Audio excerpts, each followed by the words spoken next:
Okay, here we go with another test routes video.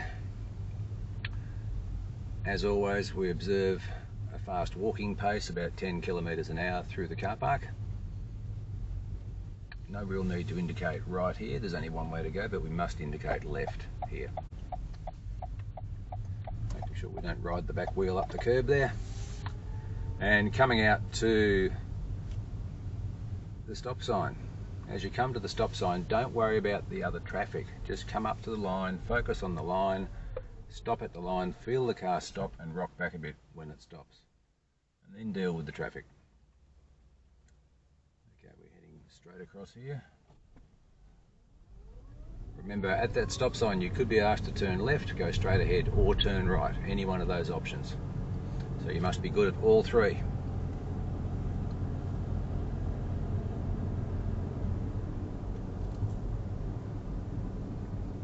Okay, heading straight ahead down this road.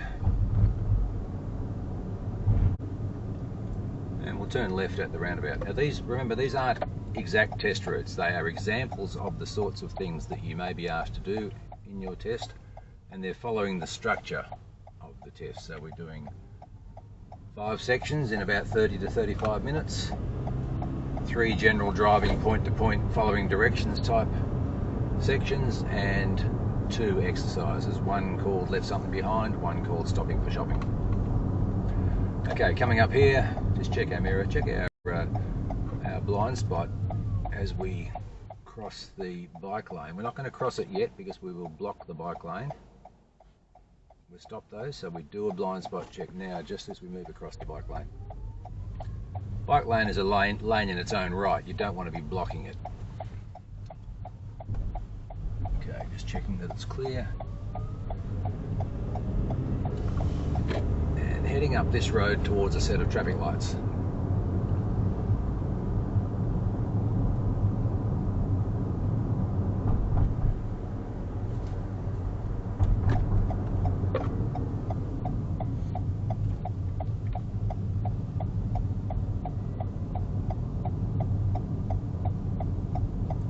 Okay, so this set of traffic lights does not have the turning arrow. So we have to negotiate this one safely, taking into account the traffic coming straight towards us, the traffic that is coming up and turning left onto that street, and also traffic that might be coming out of that little car park just near the intersection. We move out about a car length. We've got reasonable line of sight down past this BMW at the moment, so once this car goes, I can safely go. You can also tell by the fact that the pedestrian's walking across the road there that there is nothing coming.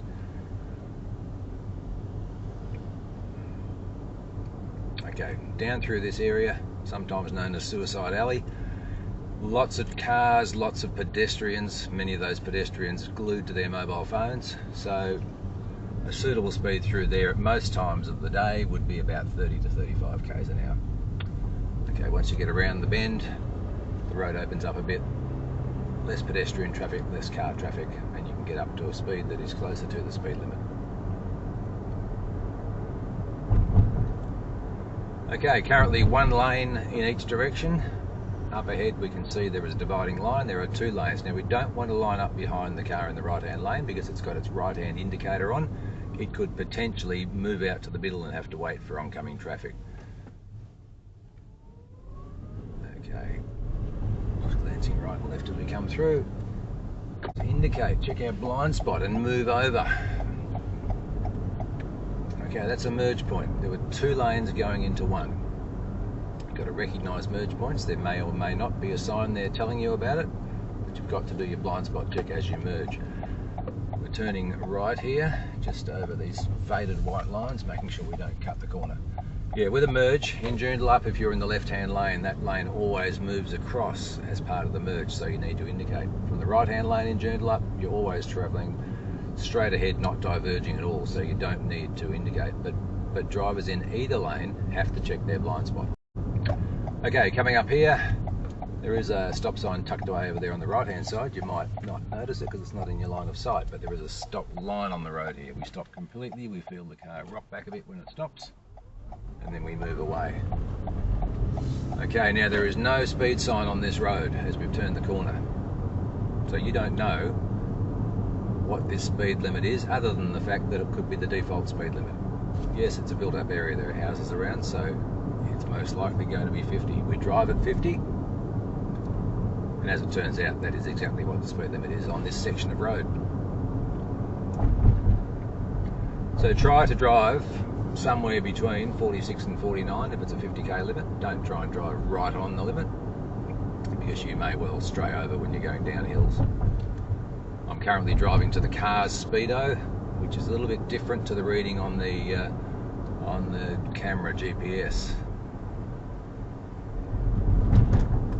Okay, we're going to turn right at the first street. Now it's currently still 50 because these two signs signify a change of speed zone just here. Now we speed up. We're going to change lanes. Indicator on, check the blind spot, move across if safe. Okay, and now we're going to move directly into this turning lane. No need for a blind spot check there because we're following the curb in. Okay, no oncoming traffic, so straight around we go. We're now out of the 70k limit, back into the built-up area, default of 50.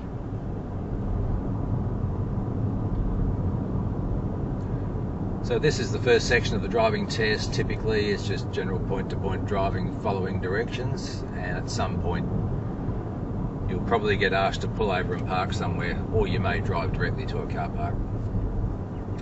We're going to turn left at this first street, we check our mirror, we indicate, we slow down, take the corner at about 20. And we're going to turn at the first street on the right.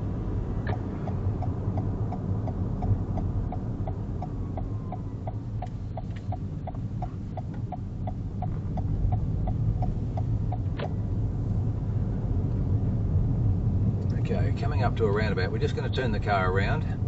Now, in a cul-de-sac, not a roundabout. In this cul-de-sac, we've got to indicate, we've got to check over our right shoulder as well, because people could be driving straight into driveways in this cul-de-sac. There is a driveway straight ahead there. No need to indicate off the cul-de-sac. We're going to park the car on the side of the road just down here.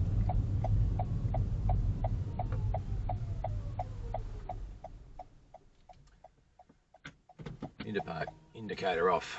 Okay, that is the end of section 1, and we're now going to be instructed to go and do an exercise called stopping for shopping. There is a car park just here on our left, and we're going to drive into that car park. Because we haven't actually done a manoeuvre yet as part of this exercise, all we've done is park near the shops. We're going to be asked to do 2 parking manoeuvres in this car park. So we'll drive in first of all. We can see a couple of cars there just inside the car park. We'll go and park in that area. We'll do a forward park in that area. And then after that, we'll reverse out of that bay and go and do a reverse park elsewhere in the car park. All right, so we prepare, put ourselves back into the appropriate gear, drive for an automatic. Check our mirrors. Anyone coming behind us? No, there's not. So we indicate, we check our blind spot over our right shoulder, we move away. And now we very quickly get the indicator on for left because we're going into this car park. Okay, as we come in here, we're approaching a T-junction. Okay, we must look both ways. All right, look left, look right. In we go, and just follow the road around here. Now we're going to park on the right. So, from the left-hand side of the road with the right indicator on, just checking for oncoming traffic.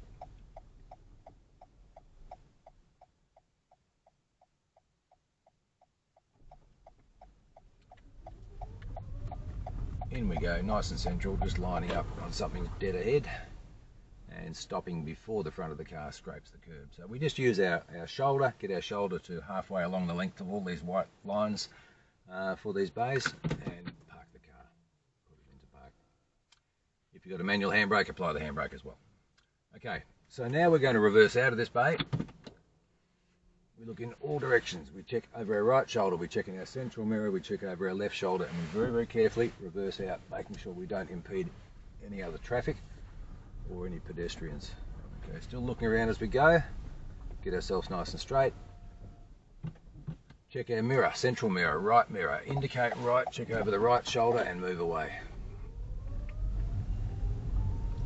And now we're going to look for somewhere to park the car. Go into this row of parking bays down here.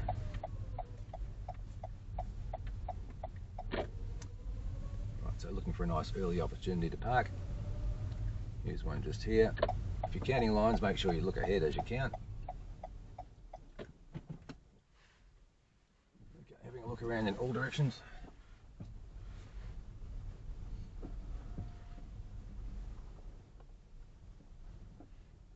And when you get straight,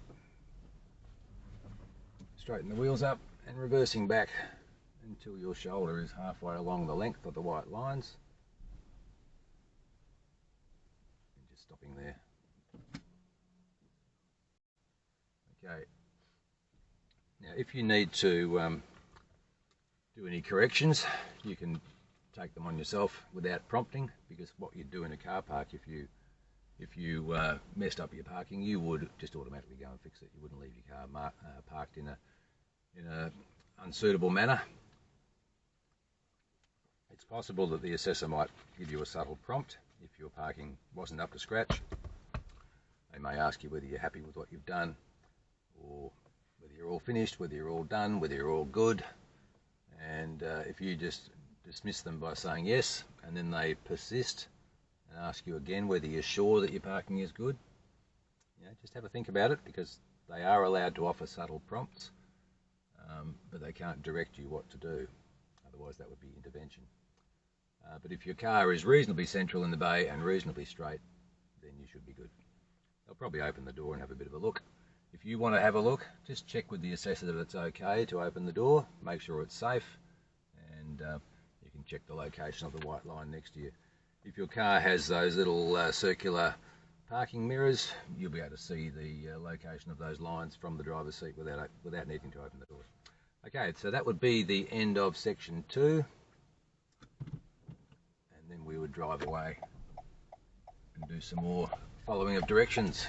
As you drive out, looking right and left, making sure that there's no cars coming, and just being very cautious driving through the car park. About 10 kilometres an hour, about a fast walking pace is suitable.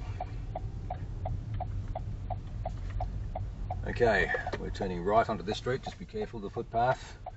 Could be bike riders, e-scooter riders, pedestrians. And moving away in the built-up area, back up to an appropriate speed for this road. Just checking your mirror every 10 seconds or so, keeping a checker on your speedo about every 5 seconds, just so that you don't stray over. Again, check that mirror. And we're just coming down to the T-junction. We're about to apply the brakes. Check the mirror again. Brakes on. Indicator, we're turning left. Just follow the contour of this curve as you start to turn the corner. And away we go up the hill.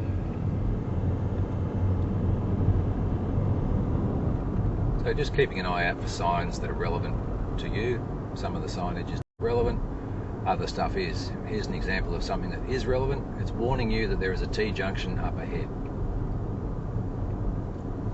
We're going to turn right, so we check our mirror, we indicate, we slow down. Now getting onto a main road of the T-junction is an essential skill. There is this piece in the middle that we can move out to. It's clear from our right. We checked left before we moved out, and we're just waiting here for the straight ahead traffic to pass, and then if possible we can seek out the left-hand lane directly. Okay, we've driven onto this road, we don't know the speed limit, there was no sign. So with local knowledge you may know that it's 70. If you don't know what the speed limit is, just drive at 50 and inform the assessor that you don't know what the speed limit is, and they will most likely advise you that the speed limit is 70. If you live in the area and you know these roads, then you can drive to the speed limit.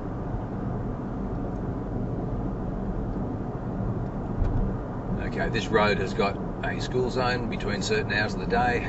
Make sure you know the location of the clock in your car if it's around about school zone start or end times, because not all of the signs are those electronic ones. Some of them are just a painted sign with times on it.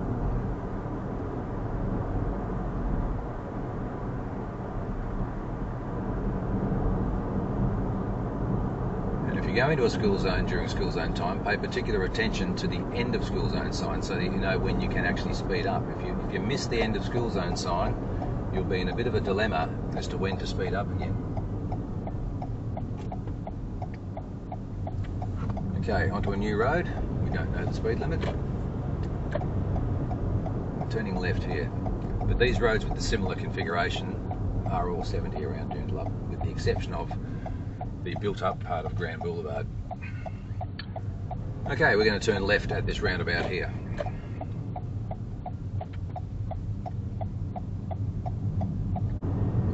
And you do whatever speed is suitable for the road. Now, this road has a speed limit of 50, but clearly 50 is probably not appropriate for this road. There could be people reversing out of driveways or coming out of side streets, and we haven't got particularly good vision down the street. Now, we don't need to diverge more than 1.5 meters to get around this car. Okay, we're turning right into this street here. Turn from close to the centre, make sure you can see clearly down the road before you turn. Don't cut the corner. And at the end of this street, we will turn right. Again, don't cut the corner, come down, make sure you can see clearly up and down the road. Look left again before you go. And now we're going to find somewhere to park the car. Here's a nice straight stretch of road, not too close to a sharp bend. So we'll pull over and park here, just midway between these two driveways on the left. Into the appropriate gear for parking, and indicator off. Now this car's got an automatic handbrake. Okay, there's a bit of a hill here. Are people going to enforce you to do your half turn of the steering wheel towards the curb? Possibly not. You may get prompted that there may be something else you might wish to do when you park the car on a hill, and that would be to turn the steering wheel half a turn to the left. As you've probably seen in previous videos, you can do that half turn without incurring a penalty for static steering or dry steering. Half a turn is acceptable, and it's designed so that if the car was to roll away on the hill, it's not going to roll in a straight line. It will roll over towards somewhere else off the road. Maybe it'll hit a wall, a house, a tree, or maybe it'll just miss everything altogether and just end up side on to the hill. But it's not always enforced. But if you are prompted for some other action to do when you park on a hill, that's probably what it's going to be. Okay, so we're doing an exercise called Left Something Behind. This exercise requires you to move away from where you currently are. So first of all, you need to make a note of where you are. So we're near this house on the left here with these vincas in the front garden and the nice limestone wall with the slats above it. We're going to drive away from here. Somewhere along the road, the assessor is going to tell you that you've left something behind, and you will then turn the car around at an early opportunity, maybe using a side street, a driveway, a laneway. Come back in the opposite direction, go past where you're currently positioned on the road, go up there and turn around again and come back and park in the same place. All right, so we're going to drive away. We get prepared. We put the car into the appropriate gear for driving away. We check our mirrors. Is there somebody coming? If there was somebody coming, then don't indicate yet. Let them go past. So we check our mirrors. Is there someone coming? No, there's not. So we indicate right. We check our blind spot over our right shoulder and we move away. And we cancel the indicator.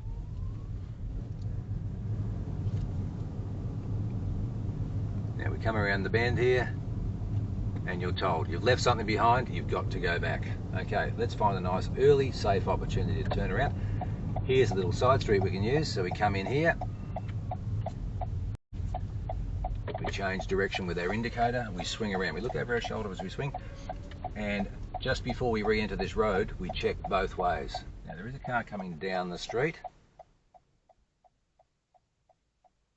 Indicating to stop. I'm just making sure that they stop completely. Yep, and we move away.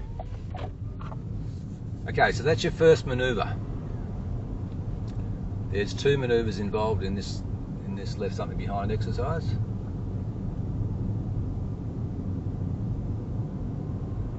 Just gone past where we were, and we're going to turn around again. So here's a side street we can use. Change the indicator, look over the shoulder, swing the car tightly to the right before we re-enter the road, check both ways. Coming back down the street. Now there is a parked car on the street here. So we check our mirrors, we indicate, we check our blind spot, we check the road ahead as well. We move out, we go past this car. As we go past, we just check over our shoulder to make sure they're not moving away. We indicate back in, and we park on the side of the road. And that's the end of the exercise. Now we're going to drive away. So that was the end of section 4, and the next section of the driving test is simply to drive back to the licensing centre. Probably about 5 to 10 minutes of driving, just following directions and getting back without breaking the law, without causing any crisis or potential crisis, just fitting in with traffic flow, doing as much as we can right to minimise any marks that we might incur on our test. Getting a perfect score is pretty rare, but you want to minimise the amount of errors that you make. Now, we're taking the second exit, which is off to the right a bit. It's not straight ahead. It is the same road, but it's not straight ahead. We need to indicate right on our approach. And as soon as we get past this exit, we indicate left, just so people coming down the road don't think that we're going around. Otherwise, we hold them up. Okay, we're turning right up here. And we need to get safely onto this road. We've got to check right, we've got to check left. It's currently clear to our right, but it's not clear to our left. We've got a car coming up, we've got 2 cars coming up in the turning lane. So we wait for those vehicles. Still clear to our right. We check to our left again. Yes, it's clear to our left, but there are cars coming. We're going to move out to the middle, and we're going to wait in the middle for 3 cars to go past. 1, 2, 3. And then we move directly to the left-hand lane, because we can. We don't have to move directly to the left lane, but at some point along the road, if you find yourself in the right-hand lane and you weren't turning right anytime soon, you would need to move across reasonably promptly so that we don't linger in the right-hand lane for too long. It's not illegal to drive in the right-hand lane with a road with a speed limit of 70, but it's not a good driving practice, and you will incur a point on your driving test if you just hang around in the right-hand lane for too long. Okay, here's the first speed sign that we've seen since we've got onto this road. It's a continuation, there's only 1 sign there, so it's a continuation of the 70k speed limit. So when you turned onto that road originally, if you weren't sure of the speed limit, you would drive at 50 and inform the assessor that you're not sure of the limit and you are driving at 50 for that reason. They'll probably tell you what the limit is so that you speed up to a reasonable speed for a main road. Just make sure that you stick to a reasonable speed along here. It is a main road, there aren't any real hazards that should be slowing you down, so you want to be hovering around somewhere between 66 and 69, let's say. You probably would have noticed on the GPS on the camera that I was going a bit slower than that according to the GPS, but my car speedo was telling me that I was within those tolerances. Okay, for the first cars in line here that are going through the traffic light, they are required to check right and left as they move away, just in case there's somebody coming through a red light from the other street. If you're the second or subsequent cars, you don't need to check right and left in terms of being marked on your driving test, but it's a very good, safe driving practice to always check right and left when you pass through traffic lights. Traffic lights are very good for ordering traffic and making it flow better, but they're not very good at stopping people who are hell-bent on going through a red light. So you need to protect yourself by making sure that you've got a good view of what's coming from your right and left as you travel through a green light. So just as we come through here, I just glance right. When I get to here, I glance left. Okay, here's the change of speed limit. So at this stage in your driving test, you don't want to mess things up by speeding. Right? It's a very easy road to speed on, particularly if you're driving along here with your windows up in your little cocoon. You can't hear much road noise. Some of these cars are very quiet, and you lose that sense of speed. So you've got to be checking your speedo regularly, every 5 seconds or so. Of course, you're checking your central rear view mirror every 10 seconds or so, and doing occasional glances in your side mirrors just for an awareness of what's around you. So we know from driving along here, we haven't passed any bikes. We know that no bikes have caught up to us. we're completely confident there are no bikes on this road. So if we were to cut across the bike lane now to turn left at these traffic lights, we don't need to blind spot check for bikes. Now we are going to turn left at the traffic lights. This is a merge area just here. We check over our right shoulder just now. We stay left because we're going to the traffic lights and turning left. We get past the side street, we indicate now, we cut across the solid white lines, and up here we've got a green arrow to turn. We're going to turn left and then we're going to turn right. So as we turn left, we go directly to the right-hand lane. If you do a turn first of all and go to the left lane and then do a lane change to the right lane after you've been advised that you were going to do a left turn followed by right, then you would probably lose a mark on the category of flow in your test for making 2 manoeuvres instead of 1. So you do need to listen to the instructions fully. Quite often an assessor will give you a double-barreled instruction telling you to turn right, then turn left, or then turn right, then turn right, or turn left and then turn right, etc. So you need to listen to the full thing so that you know which lane to position yourself in. Okay, just heading back through here, it's a bit hazardous. We'll just drive to the conditions. Up here we've got parked cars everywhere, we've got pedestrians that tend to walk out between the cars, so this, although it's slow, it's safe. Okay, just coming up to the stop sign. When we stop at the stop sign, we're going to stop and we're going to feel the car rock when it stops. After that, we're going to look around and just get a feel for what traffic is coming. Now, there's lots of traffic. At the moment, we've got several cars on our right. We've also got a car on our left, which is sitting here in the intersection waiting to turn. So we're not going anywhere at the moment. We've got a car opposite turning right. We need to know that we have right of way against that car. Also got to be aware that the other driver sometimes doesn't do the right thing. Okay, so once these cars from our right clear, we're going to glance to our left again, and then we go.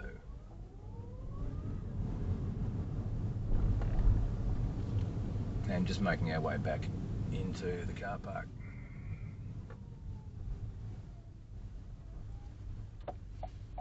Turning left here.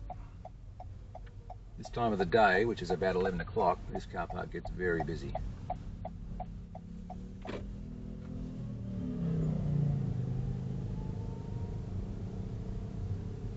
I'm not going to tell you what time of the day to do your driving test. I've said that in previous test route videos. You'll have to watch them yourself to find out. But yeah, we are fairly limited in where we can go. You could park forwards or in reverse when you find a bay. We'll probably have to go into this overflow area up here on our left. Just making sure that you don't run the back wheel up the curb as you do that tight turn. And we make sure our approach is as wide as possible so that when we enter the bay, we're reasonably straight and not having a problem with that car on the far side. It's not ideal, but again, it's another reason why you might consider doing your test at a time of the day that isn't as busy as this. Okay, coming in, we can probably gauge our depth in the bay by the car next to us with their mirror. We can see that they're parked a bit further forward than they should be, so we'll stop just here. And put the car into the appropriate gear. Handbrake comes on, indicator off if it's currently on, making sure your front wheels are straight. We park the car in a parking bay like this with our front wheels straight. And then you turn the car off and that's the end of your driving test.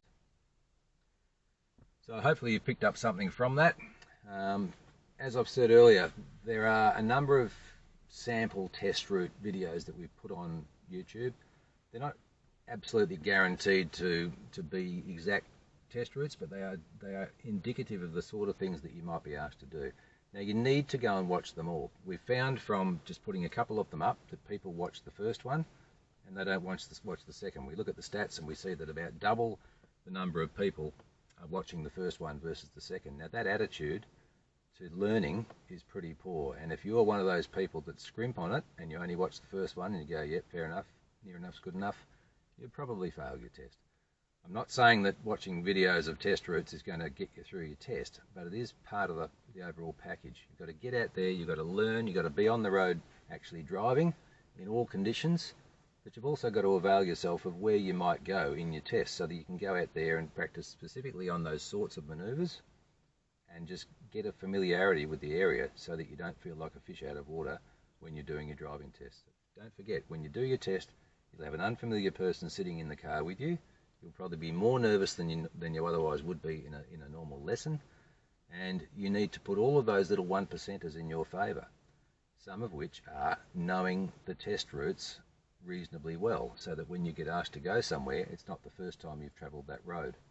So people that say to you that putting test routes up is a bad thing, yeah, sure, it's not the sort of way that you would just go about passing your test just by looking at test routes and hoping to pass, but it's part of an overall learning package where you go out, you learn to drive properly using a certified instructor, and then you go out and practice in the areas that are relevant to the sorts of things that you'll be doing in your driving test.